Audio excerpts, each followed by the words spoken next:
Hi, Diamond Girls. It's me, Adrienne Everheart, your feminine energy dating and relationship coach. I'm here with my husband, Jeff, and we wanted to talk about gratitude, the power of gratitude in a relationship, how to keep your relationship loving and strong, whether you're single and dating or you are married and looking to keep your relationship really strong and thriving. And in this video, we're going to just share how we have really survived one of the most difficult times of our life. The most. And just how as a couple, we're growing and staying together and staying loving and strong. And we're also going to talk about second chances, what it means to get a second chance with your life or second chance with a person you love. And I'm also going to share how Jeff is going to be in an upcoming class of mine in my private coaching portal, iHeart Love Academy, but it's also part of my new course, Fem Tools Fast Track. So welcome everyone. We can see you all in the chat. So feel free to chat and comment and participate. We're happy to have you here. A lot of you may or may not know, before we became a happily married couple, we had very much an on-again, off-again relationship. And it was challenged with a lot of stress and a lot of insecurities and uncertainty. And we'll talk about that a little bit today. But first, we have a very important message for you. Happy Thanksgiving. All you Diamond Girls. All you Diamond Girls. So how are you doing today? It's Thanksgiving. It's been over a year since our tragic house fire. We lost our home. We lost 4 beautiful pets. How are you doing after this really tough year? Well, yeah, I think I'm doing quite well. I reflect on last Thanksgiving when we were just a week out from the tragedy and what a depressing dinner that was in a restaurant just by ourselves. We didn't want to be around anybody. And we were even a little grateful then for at least just being together, being alive. Yes. Our second chance. But, we're worlds away from that now, it feels like. And I'm just grateful that time truly does heal. You have to help it along. Mm-hmm. You can't just let time do its thing and just expect it's going to happen automatically. But I do feel like, time has helped us a lot. And now that I reflect on it, well, that's why we're here to talk about it. It's like what happened to us during that time. Yeah. What happened, how we evolved, how we stayed strong as a couple, because we are not fully healed. We will, never be fully healed. But since this thing has happened, and there's, no one makes it through their life without some great event turning them inside out. And this year really tested us in some ways that we never expected. And losing our house, it changed everything instantly. And whether you have lost a relationship, you're going through grief of losing someone very close or something very close or dear to you, you're going to feel that separation. And that separation is something we still feel, but we found some really healthy ways to move on and find our spirit, find who we are again. And also a big part of that would be our routine and our stability. Right. There was almost like a constant search for stability. And when you're renting and you're living in someone else's house, that there's a stability to that, but there's also this thing of this is not our home, it's someone else's. And you're challenged on that level of finding stability every day. And you look for anchors, and you look for things to be grateful for. Yes, I guess. It's funny. I'm drinking from this coffee mug. Show them your coffee mug. Yeah, this is really cute. It's a beautiful mug. It's kind of a play on what's this design? It's Chinese. It's a blue willow. Yeah, blue willow China, but it's got just fun sci-fi weird stuff when you start looking closely at it was anyway. called a disaster. I think the pattern is called disaster. Yeah, and disaster I got it in as Tokyo or a something. joke. It's beautiful. It's funny. I like that kind of mirth. I like a huge coffee cup, a big one. I was so attached to my previous coffee cup, right? And that was one of the many, many hundreds of things we lost in the fire. And I learned to just have to let it go, because I had to let it go. But then you bought me this cup for some anniversary or birthday or something, and I became connected to it all over again. And you start finding these fresh things and these sort of new ways to appreciate some of the new things in your life. And that starts to kind of slowly eclipse the old stuff. Definitely. You know, and this is not just about stuff. It's about emotions and, of course, animals that we lost in our beautiful house. But little things like that, I've learned to be very grateful for in a way that I might not have been grateful for those little things before. That's true. That's true. And if I may, just one more thing on that note, like I can sometimes really sweat the small stuff, like really get upset if I drop something on the ground and, it breaks or gets damaged. And we were moving into that first rental house, and I had something I was carrying in, and it fell to the ground, and I think it cracked or something. And I got so upset for just a minute. And then I realized, compared to everything we just lost, this is nothing. And it really made me reflect on that thing of like not sweating the small stuff. So I feel like one of the things I've learned this year, and I think you too probably, is just look at that small stuff and just don't sweat it, because you could lose a lot more and you also have a lot. So, there's lessons every day when you go through something like this. And one of the things we want to share with you all today, because we've lived it, is just ways to stay strong in your relationship. Because when we first went to grief counseling, our grief counselor told us, he said, a lot of couples don't make it through. You lose a child, you lose a job, you lose a parent, you lose your home in a fire, some sort of occurrence happens in your life. And what is the fancy word for it? Consortium. This thing happens where the couple, the stress pushes them apart. And here's the thing, these things are happening to us all the time on a small level and a big level. And so we want to make this video for you all, share it with your partner, share it with a friend who needs proof from people who have lived it, how to be grateful, how crisis can actually divide a couple or deepen the connection. And I want to start with just a couple of things that we did. Jeff was talking about, things mattering and not sweating the small things. And for me, I went to a place of like, kind of none of this matters. Like it matters, but I lost a lot of attachment, and I didn't have a lot of attachment to things anyway. I wanted a great change in my life, but I didn't know how to make that happen. And then the universe comes along, and the interesting thing about the universe is that it gives to you, but the universe can also take something away from you that's not serving you. And this was a brand new concept for me. But have you ever had a job you really wanted, but it gets taken from you, but then you look back and something more grand has happened? And so I think the thing that we've learned in this is that the grief shows you what is truly, truly important. With broken hearts and you're feeling miserable, maybe you're even alone today on Thanksgiving. There's a feeling of, I'm never going to be happy again without this person in my life or this specific person in my life. And a new mug will walk into your life. And it starts with the power of being grateful for the mug you did have, the man you did have, the life you had, being very grateful, but being open to something new coming your way and having that gratitude. And we're going to share a couple of things that we did to survive. This first one that I really love is that every night before bed, what do?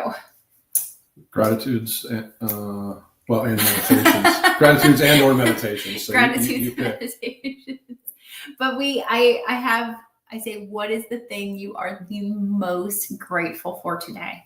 There's usually one thing that you are the most grateful for every single day. And what is the thing you're the most grateful for today? Like so far. I don't mean to put you on the spot, but actually, for what seems like weeks, I think it has been. Well, we've been moved. Well, no, but I mean, we're in this new house of ours that is the first place that feels like home since everything happened, and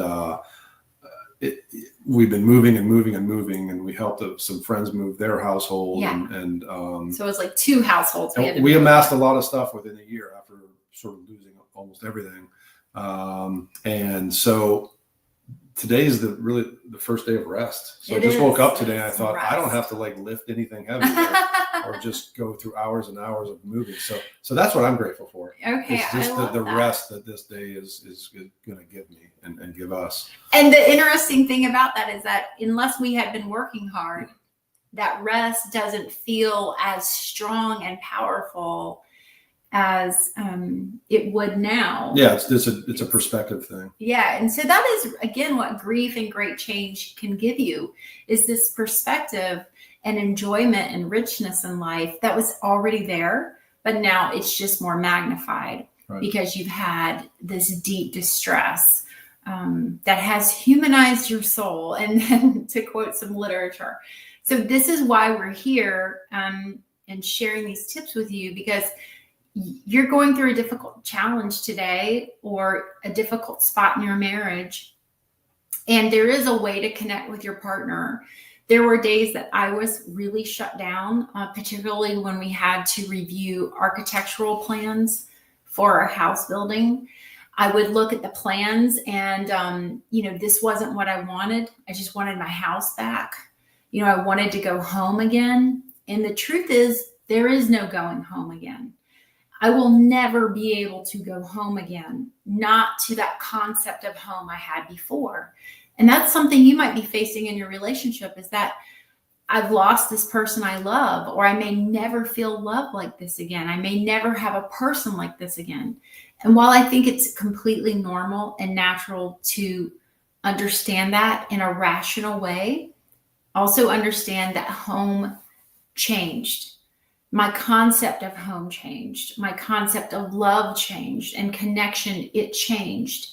And that is what I believe is our higher purpose on this planet, is going through these changes and evolving with them and trying, doing our best to stay emotionally connected, even when we're tired or frustrated. And so today, one of the things I'm really grateful for is, and something that we practice regularly during this past year, is there's time together, but then there's time apart. And this morning, my husband went out and I said, well, I'll come with you to pick up the turkey and all the things from the store. And he goes, no, you stay here. And why don't you do these other things? And I'll go run the errand. And I'm like, okay. And sure enough, it gave me time away from him to recharge. And I had a good cry. I had a cup of coffee. I called a friend. I painted my nails. I read my, my motivational scripture for the day. I did a lot of things that just nourished me.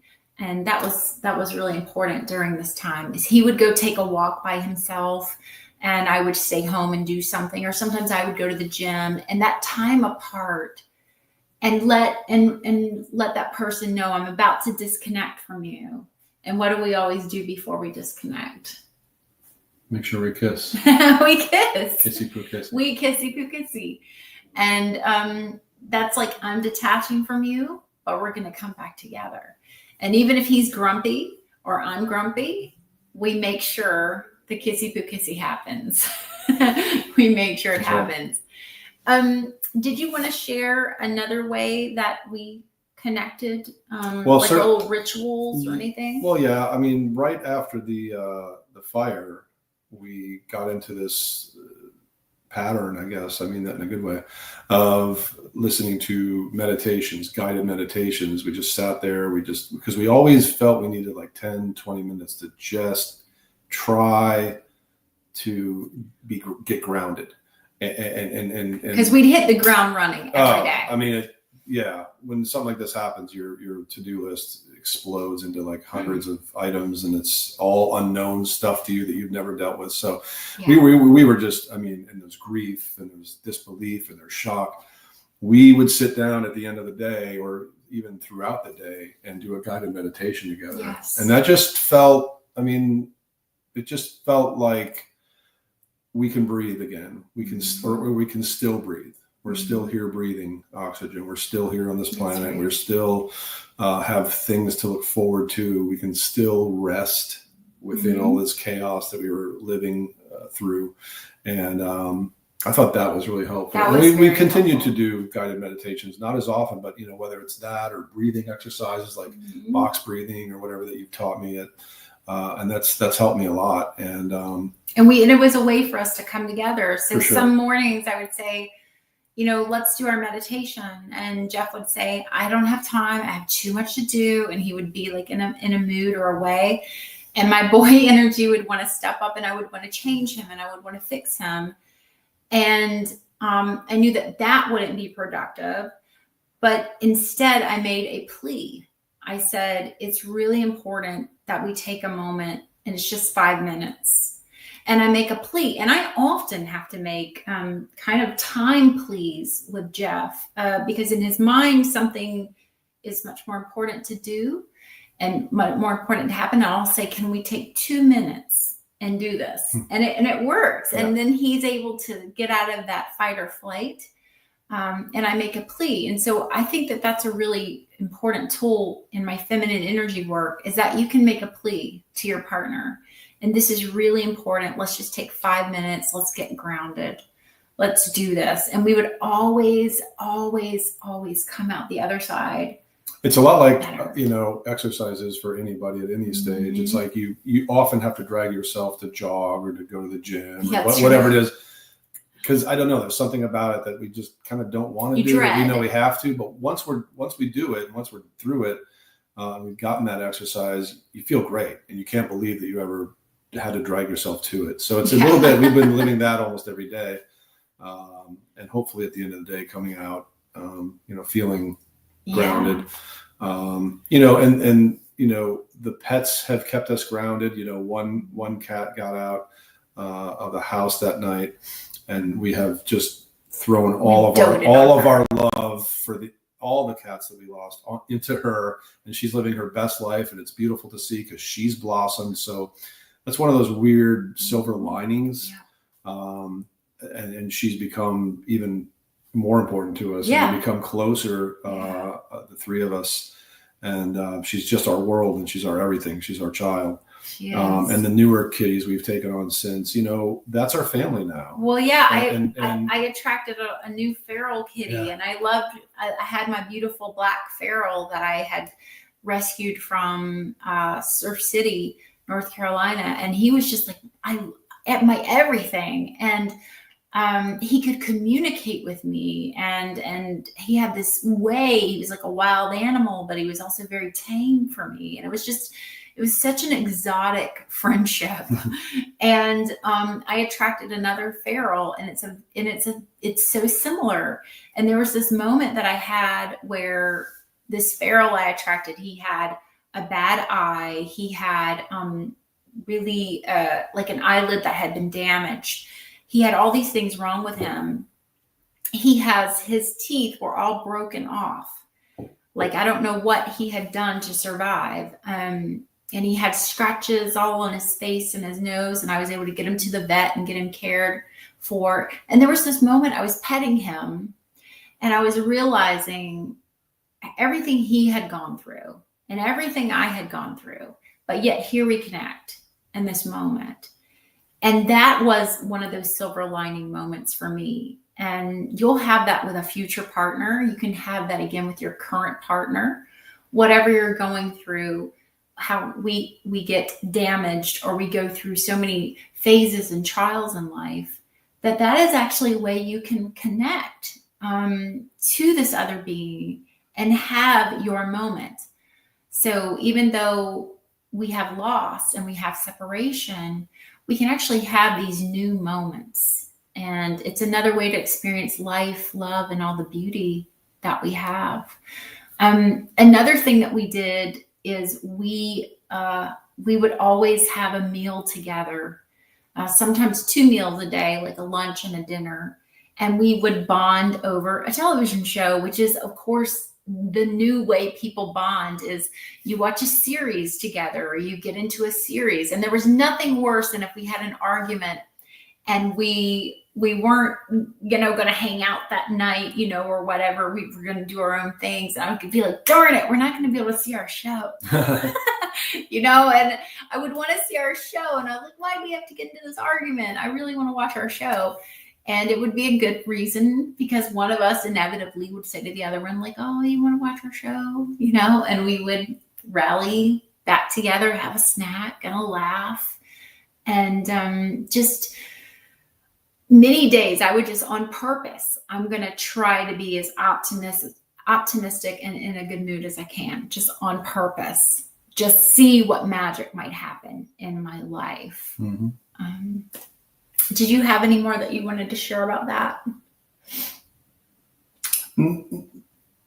Well, as you were talking a couple minutes before, I was thinking of how you prop each other up in hard times, because a lot of times, whether it's, normal relationship that a lot of your followers or clients or whatever are going through, the ups and downs, whether it's that or something like what we've gone through, the partners are going to be on different emotional levels or in different headspaces at different times, in different moods at different times. And I remember the end of the first rental house experience was the worst experience for, like, I was in the lowest place I had been since directly after the fire. And then we moved to this new rental house and I was feeling a whole lot better. And I took a nosedive. And so even there were times when you were nosediving, because it was often that I started to get frustrated inside and go, but then I would remember how supportive you were of me when I went through my thing. And I'd think, well, I love this person. I want to be there for you the way you were for me.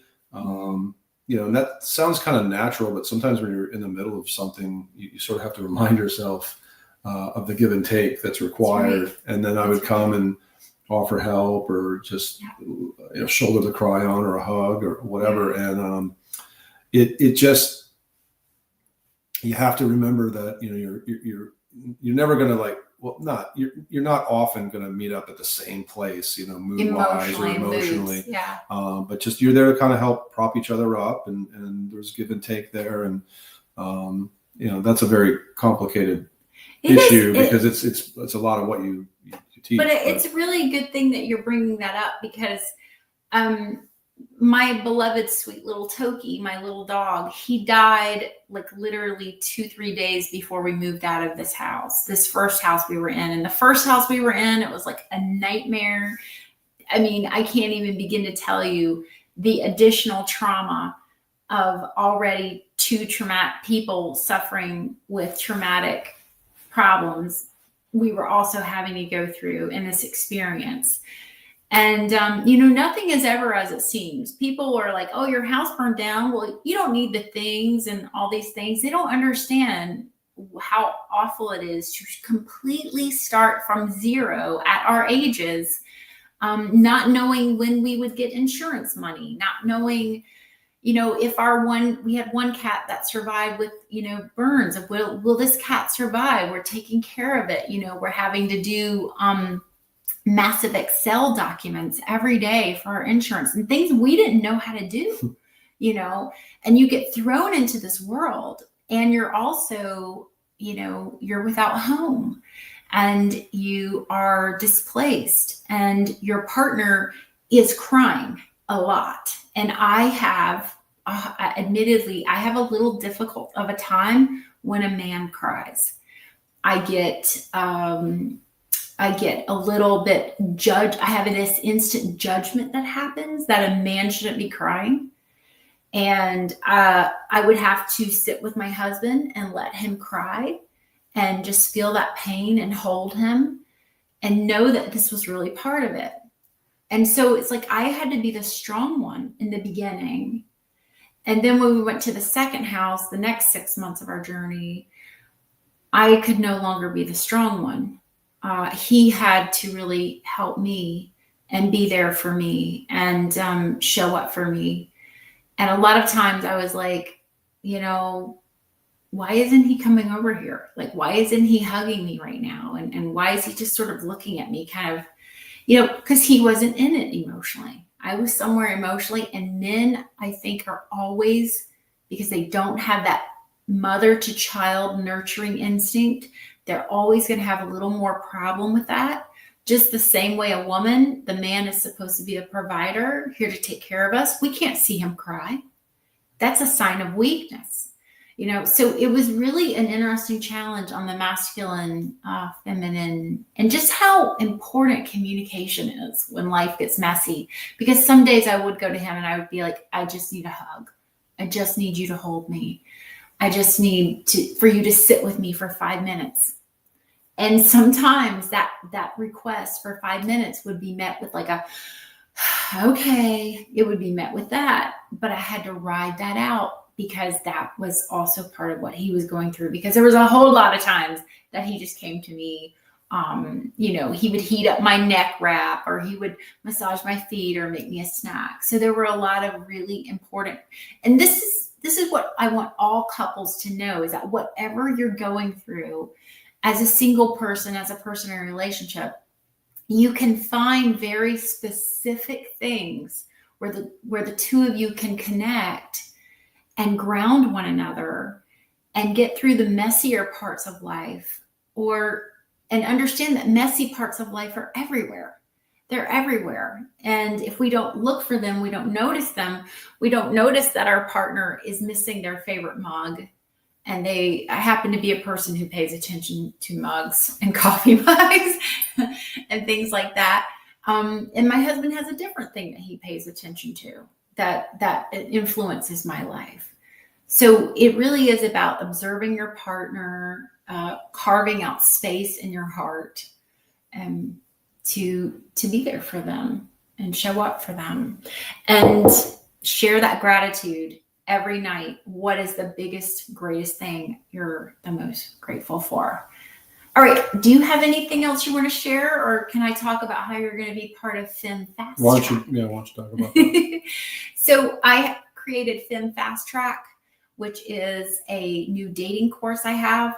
And Jeff is going to be a special guest on the next upcoming class. You can learn about it. I think the link is below in the description. He's going to talk about how, you can share a little bit more. There's the threshold, what that's about, crossing the threshold when you're dating someone, what you look for in a dating profile, what made him decide, I don't want to just date this girl, I want to marry her. I think it'd be really cool if you want to attend this class with us. And I have a whole new calendar of events for 2026, including the Angry Man Blueprint. And I'm relaunching the ABCs to Get Him Back and New Man Manifesto.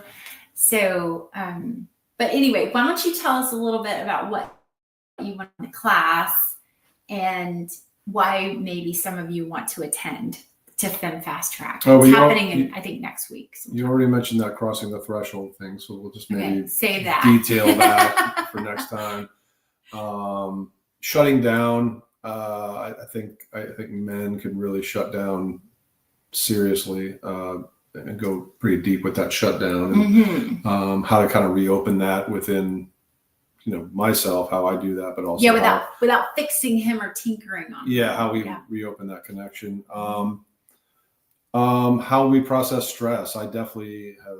It's a lifelong learning experience for me, learning how to process stress and not letting my impatience get the best of me. I can sometimes, if something doesn't work, I want to give up right away. So that's been really instructive in terms of learning how to do that, and just kind of how I built kind of this loyalty and devotion kind of built up in me, and how that happened and why it happened. And and what I had to do with it. What you had to do with it. Sure. Of course you did. Yeah. So that and a whole lot more. There's just always a lot to talk about, a lot of nuanced, interesting things. And you can tell we are a little tired today. We have been moving. So thank you for bearing with us. It seems like years, but it's been a few weeks. Yes. I mean, we've had just a year of things going on. And thank you for everyone in the comments. You've said some amazing things about making our house a home, and followers for a long time making great change. And I have all these amazing testimonials, and I have them because, you know, you've listened to my message. I've lived this world. I'm not a short that's just giving you like a looky-loo experience and giving you something that's like, okay, that's interesting. This is about like lived experiences, how we've survived it, and the message that we can share with other couples and other people going through the same thing. All right, everybody, have a wonderful Thanksgiving, and I hope to see you in FemTools Fast Track with my husband. I love you. Happy Thanksgiving. Kissy poo kissy. Kissy poo kissy. Bye.